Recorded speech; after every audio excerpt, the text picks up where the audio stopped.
Hello, എങ്ങനെയുള്ള ആൾക്കാരെ ലൈഫിലോട്ട് കൊണ്ടുവരില്ലേ എന്ന് ഞാൻ പറഞ്ഞു തരാം. ഞാൻ ശരിക്കും മാട്രിമോണിയിൽ മാരേജ് നോക്കുന്ന ടൈമിൽ കുറെ ആൾക്കാരെ റിജക്ട് ചെയ്തിട്ടുണ്ടായിരുന്നു കേട്ടോ. ആ ഒരു കഥകൾ ഞാൻ പറയാം. ബേസിക് ആയിട്ട് ഞാൻ നോക്കുന്ന കുറച്ച് കാര്യമുണ്ട്. ലുക്ക്, എല്ലാരും പറയും ലുക്ക് നോക്കൂലാന്ന്. ലുക്ക് നോക്കും. ലുക്ക് നോക്കാന്ന് വെച്ചാല് നമ്മളൊക്കെ എല്ലാവർക്കും ഈ പറയുന്ന സൗന്ദര്യം എന്ന് പറയുന്ന സാധനമുണ്ട്. പക്ഷെ നമ്മൾ എങ്ങനെ പ്രസന്റ് ചെയ്യുന്നു, ഈ പറയുന്ന ഡ്രസ്സിങ്, ഹെയർ സ്റ്റൈൽ, ഇതൊക്കെ വെച്ചിട്ട് നമ്മളെ നല്ല വൃത്തിക്കും മെനക്കും നമുക്ക് നമ്മളാക്കി എടുക്കാൻ പറ്റും. ചിലര് അനന്ത കോലത്തിൽ നടക്കും. അങ്ങനെയുള്ളവരോട് എനിക്ക് താല്പര്യമില്ല. കാര്യം എന്താ പറയണത്, നല്ല സ്റ്റൈലായിട്ട് നടക്കുന്ന ഒരാളായിരിക്കണം. ഞാൻ ഈ പറയുന്നതിനകത്ത് ഒരാളുടെ ഹൈറ്റ്, കളർ, അങ്ങനെയുള്ള കാര്യങ്ങളൊന്നും വെച്ചിട്ടല്ല ഞാൻ പറയുന്നത്. എന്തോ ആയിക്കോട്ടെ, പക്ഷെ വൃത്തിക്ക് മെനക്ക് നടക്കുന്ന ഒരാളായിരിക്കണം. അതൊരു ബേസിക് ആയിട്ടുള്ള കാര്യമായിരുന്നു ഞാൻ നോക്കുന്ന ഒരു കാര്യം. ജോബ് ഞാൻ നോക്കുന്നുണ്ടായിരുന്നു. ഈ പ്രണവ് മോഹൻലാലിന്റെ സിനിമയ്ക്കകത്ത് അവള് പറയുന്നത് പോലെ എനിക്ക് ജോലി ഉണ്ടല്ലോ, അപ്പൊ പിന്നെ അവന് ജോലി എന്തിനാ, അങ്ങനെയുള്ള ഒരു സെറ്റപ്പ് ഒന്നും എനിക്കില്ല. രണ്ടുപേരും ജോലി ചെയ്തിട്ടേ കാര്യമുള്ളൂ, അങ്ങനെ ഒരു മൈൻഡായിരുന്നു എനിക്ക്. അപ്പം ഈ രണ്ട് കാര്യങ്ങളും ബേസിക്കലി ഞാൻ നോക്കിയതിന് ശേഷമാണ് ഒരാളോട് സംസാരിച്ചു തുടങ്ങുന്നത്. പിന്നല്ലേ നമുക്ക് ക്യാരക്ടർ നോക്കേണ്ടതുള്ളൂ. ഇത് രണ്ടും ഇഷ്ടപ്പെടണമല്ലോ ആദ്യം.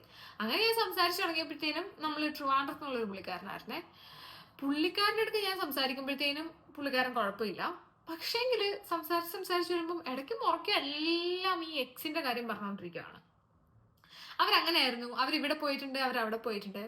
അപ്പം ഒരു കമ്പയർ ചെയ്ത് പറച്ചിലും കൂടെ ഉണ്ട്. കമ്പയർ ചെയ്യാനല്ല, ഇപ്പൊ ഞാനിപ്പോ ഒരു ഡ്രസ്സ് അല്ലെങ്കിൽ ഞാനിപ്പോ ഒരു ഷൂസ് ഇട്ടിട്ട് വരുന്നു. അപ്പം പുള്ളിക്കാരൻ ഉടനെ ഇങ്ങനെ പറയും, അത് ഇത് കൊള്ളില്ല, അവള് യൂസ് ചെയ്യുന്ന മറ്റേ അതായിരുന്നു കേട്ടോ. അപ്പം അതാണെങ്കിൽ കുറച്ചും കൂടെ ബെറ്റർ ആയി. പുള്ളിക്കാരെ സജഷൻ പറയുന്നതാ. പക്ഷെ ഈ ഒരു എക്സിനെ കണക്ട് ചെയ്തത് പറയുമ്പോഴത്തേനും എനിക്കങ്ങോട്ട് ഡൈജസ്റ്റ് ആവുന്നുണ്ടായിരുന്നില്ല. അപ്പം ഇതുപോലെ ഒരു കുറെ തവണ ഇതുപോലുള്ള പറച്ചിലുകളായി കേട്ടോ. കുറെ തവണ ആയപ്പോഴത്തേനും എനിക്ക് ശരിയായിട്ട് ഇത് തോന്നിയില്ല. അപ്പൊ കുറെ തവണ ആയപ്പോഴത്തേനും എനിക്ക് മനസ്സിലായി പുള്ളി ഇതിന്നൊന്നും വിട്ടു വന്നിട്ടില്ല.